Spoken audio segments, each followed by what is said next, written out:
ओम शांति। अनुभव गाथा। इस पुस्तक में आज हम जो अनुभव पढ़ेंगे उन अनुभव के आधार पर वीडियो के अंत में आपसे एक सवाल पूछा जाएगा जिसका उत्तर आपको कमेंट में देना है। तो चलिए आज हम पढ़ते हैं अमृत वेले संगठित योग। इस विषय पर ब्रह्मा कुमार मुकेश भाई जयपुर अपने अनुभव इस प्रकार सुनाते हैं। अब कॉलेज में राजयोगी स्टूडेंट्स पढ़ने लगे। हम सब कुमार थे, इसीलिए हमने निर्णय किया कि हम मिलकर अमृत वेले योग किया करेंगे।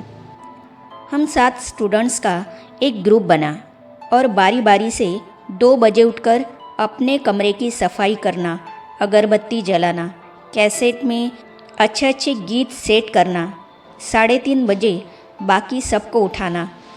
ऐसी ड्यूटी हर एक की लगाई गई। हम सब 4 बजे तक एकत्रित हो जाते और साथ बैठकर योग करते थे। धीरे धीरे काफ़ी सारे वे विद्यार्थी भी इसमें जुड़ गए जो पहले थोड़ा बहुत विरोध करते थे। गर्मियों के दिनों में छत पर यह योग प्रारंभ हो गया।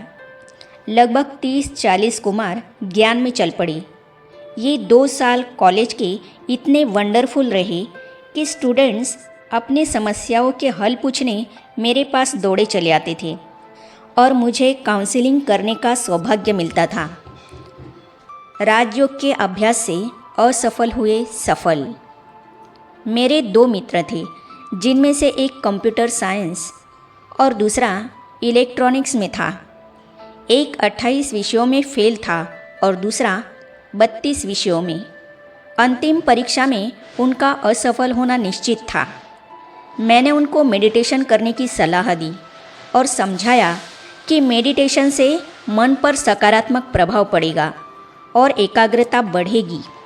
तब जादू मानकर ही सही वे मेरे पास आने लगे और उनको थोड़ा थोड़ा मेडिटेशन कराने लगा। मुझे उनके फेल होने का कारण पता चला कि एक महीने में 30-40 पिक्चर देखना उनके लिए आम बात है।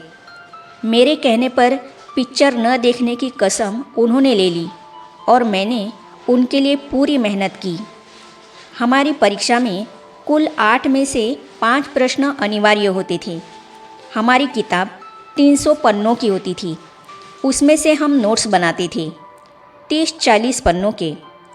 उन 40 पन्नों में से मैंने उनको 5 प्रश्न तैयार करने को दिए।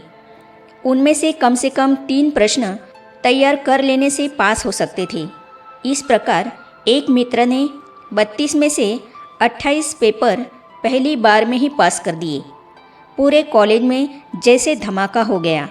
दूसरे ने 28 के 28 पेपर क्लियर कर दिए और इंजीनियरिंग में पास हो गया। जो पहले वाला था वो फिर अपने घर चला गया तो ज्ञान छूट गया। फिर गलत खान पान शुरू कर दिया, अर्थात एक बार फिर भटक गया। 4 साल बाद मेरे पास मिलने आया। आश्चर्य की बात थी कि उसके वो 4 पेपर 4 साल बाद भी क्लियर नहीं हुए थे। मेडिटेशन से जो आत्मविश्वास बना था वो उसका दोबारा बन ही नहीं पाया। 7 दिन में 56 घंटे योग। जीवन में अब कठिनाइयों का दौर शुरू हो गया।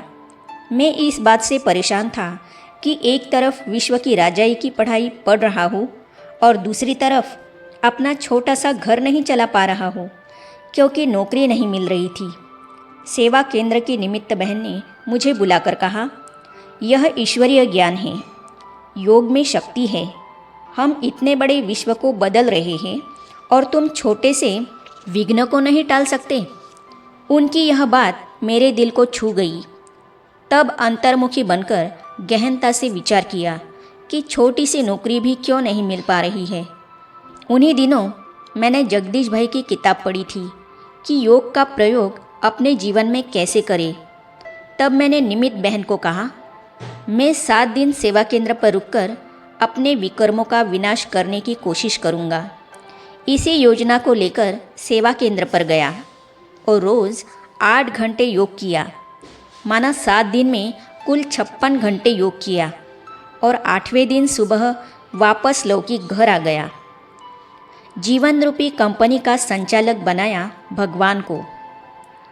मैंने बाबा को कहा, जो प्रयास करने थे कर चुका, अब आपके ऊपर है। उस दिन रविवार था। मैंने अखबार खोला जिसमें एक प्लेसमेंट एजेंसी का विज्ञापन था। मैंने फ़ोन लगाया। उसने कहा, हम आपको नौकरी दिला देंगे। हमारी 2 शर्तें आपको माननी होगी। एक तो यह कि हम आपकी 15 दिन की तनख्वाह फीस के रूप में काटेंगे, और दूसरी यह कि हमारा पंजीकरण शुल्क 500 रुपये आपको अभी भरना पड़ेगा। मैंने कहा, मुझे दोनों शर्तें मंजूर हैं। आप मेरी पहली तनख्वाह में से दोनों काट लेना, क्योंकि फ़िलहाल मेरे पास 500 रुपये भी नहीं हैं। उन्होंने मना करते हुए फ़ोन रख दिया। 2 घंटे बाद उनका फ़ोन पुनः आया और मुझे एक इंटरव्यू में जाने के लिए कहा। मैं उस जगह इंटरव्यू देने गया और 12 बजे तक मेरे पास नौकरी थी। योग के प्रयोग के बाद मनचाही नौकरी मुझे मिल गई। मैंने कंपनी कानून में पढ़ा था कि जो व्यक्ति कंपनी के 51% शेयर्स खरीद लेता है वो उस कंपनी का बोर्ड ऑफ डायरेक्टर बन जाता है। तब से मन में यह बात बैठी हुई है कि यदि यह जीवन भी एक कंपनी है तो इस कंपनी का बोर्ड ऑफ डायरेक्टर या संचालक परमात्मा है। अतः मुझे अपने धन का 51% हिस्सा परमात्मा के प्रति लगाना है। तब से आज तक आर्थिक समस्याएं कभी नहीं आई। 1 साल के अंदर पिताजी ने दोबारा कार्य शुरू किया तथा मेरी दोनों बहनों को भी नौकरी मिली। मुझे भी दूसरी अच्छी नौकरी मिल गई। हमारे दिन बदल गए। 1 साल के अंदर 4 व्यक्ति कमाने वाले हो गए।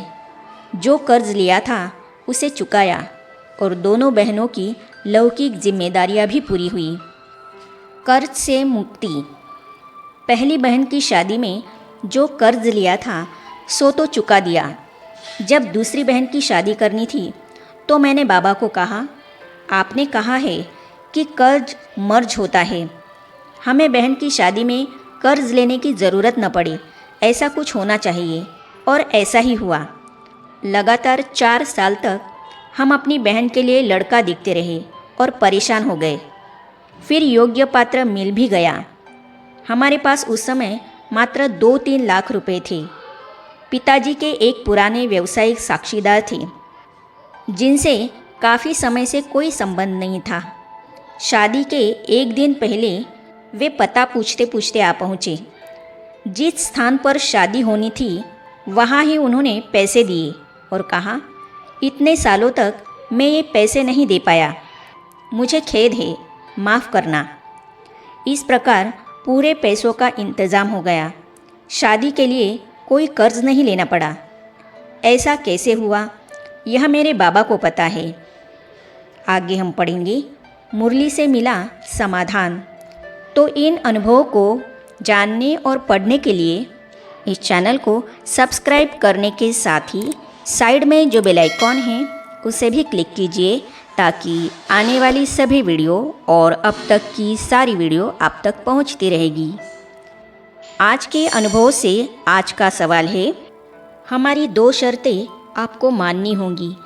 एक तो यह कि हम आपकी 15 दिन की तनख्वाह फीस के रूप में काटेंगे और दूसरी ये कि हमारा पंजीकरण शुल्क निम्नलिखित रुपए आपको अभी भरना पड़ेगा।